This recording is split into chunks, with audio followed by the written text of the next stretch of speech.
पाठ 18 ओलंपिक की दौड़। बहुत समय पहले की बात है, जब यूनान छोटे छोटे पहाड़ी राज्यों में बटा हुआ था। वहां के निवासियों को खेलने का बहुत शौक था। यूनान का ही एक प्रसिद्ध नगर था ओलंपिया। वहां प्रत्येक चौथे वर्ष ओलंपिक खेल होते थे। उन खेलों में भाग लेने सभी देशों के प्रसिद्ध खिलाड़ी आया करते थे। ओलंपिक में सबसे लंबी दौड़ 42 किलोमीटर की होती है, जिसे मैराथन दौड़ के नाम से जाना जाता है। इस दौड़ का नाम मैराथन कैसे पड़ा? इसके पीछे फिडिपिडीज नाम के युवक की देशभक्ति, वीरता और साहस की अमर कहानी है। एक समय की बात है, ईरान का राजा दारा यूनानियों से नाराज हो गया। दारा एक शक्तिशाली और क्रूर शासक था। उसने यूनान पर चढ़ाई करने की योजना बनाई। यूनान पर आक्रमण करने से पहले दारा को मार्ग में पड़ने वाले एथेंस नाम के राज्य को जीतना आवश्यक था। दारा की सेना समुद्र पार करके एथेंस की भूमि पर पहुंच चुकी थी। एथेंस वासी चिंतित हो उठे, क्योंकि वे जानते थे कि वे लोग अकेले शक्तिशाली ईरानी सेना का सामना नहीं कर सकते।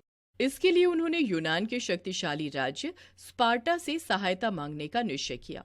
स्पार्टा अपने शक्तिशाली योद्धाओं के लिए प्रसिद्ध था। एथेंस वालों को स्पार्टा पर पूर्ण विश्वास था कि इस मुसीबत के क्षण में वह उनकी सहायता करेगा। स्पार्टा एथेंस के दक्षिण में 192 किलोमीटर की दूरी पर स्थित था। चारों ओर ऊबड़-खाबड़ ऊंची नीची पहाड़ियां थीं। ऐसे दुर्गम मार्ग में घोड़े से नहीं जाया जा सकता था। अब समस्या यह थी कि कम समय में इतनी अधिक दूर पैदल कौन जाएगा। इस महत्वपूर्ण कार्य को करने के लिए एथेंस के कई नवयुवक तैयार हो गए। उनमें से ही एक नवयुवक था फिडिपिडीज। फिडिपिडीज उस वर्ष ओलंपिक की दौड़ में प्रथम आया था। स्पार्टा तक संदेश पहुंचाने के लिए तेज धावक की आवश्यकता थी। इसीलिए फिडिपिडीज को इस कार्य के लिए चुना गया। फिडिपिडीज अपने देश की स्वतंत्रता को बनाए रखने के लिए कुछ भी कर सकता था। एक क्षण भी देरी किए बिना वह स्पार्टा की ओर दौड़ पड़ा।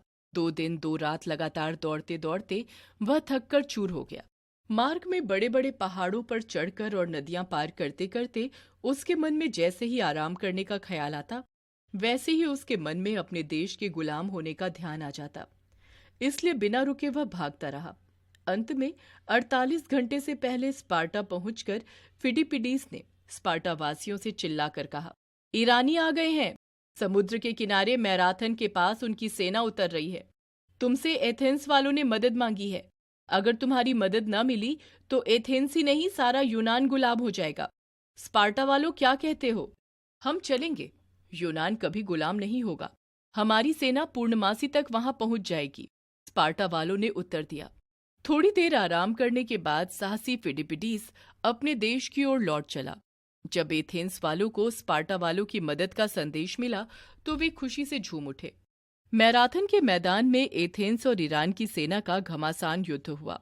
इस युद्ध में वीर फिडिपिडीज ने भी भाग लिया। जब तक स्पार्टा वाले पहुंचे तब तक दारा की सेना हारकर जा चुकी थी। अब विजय का संदेश एथेंस पहुंचाना था। एथेंस मैराथन से 40 किलोमीटर दूर था। इस काम के लिए फिडिपिडीज सामने आया। थका होने पर भी वह दौड़ा। एथेंस तक पहुंचते पहुंचते उसके पांव जवाब दे चुके थे। उसने चिल्लाकर कहा, एथेंस की जीत हुई है, शत्रु हार गए हैं। फाटक खोलो, खुशियां मनाओ। फिडिपिडीज की आवाज पहचान कर नगर वालों ने फाटक खोल दिए। फिडिपिडीज के पैर कांप रहे थे। उसका मुंह फीका पड़ गया था। वह धीरे धीरे बोला, ईरानी हार गए हैं, हम गुलाम न होंगे। इतना कहकर उसके प्राण पखेरु उड़ गए। वह फिर न उठा। आज भी इस बहादुर लड़के की दौड़ की स्मृति में 42.195 किलोमीटर की मैराथन दौड़ प्रतियोगिता ओलंपिक खेलों में होती है।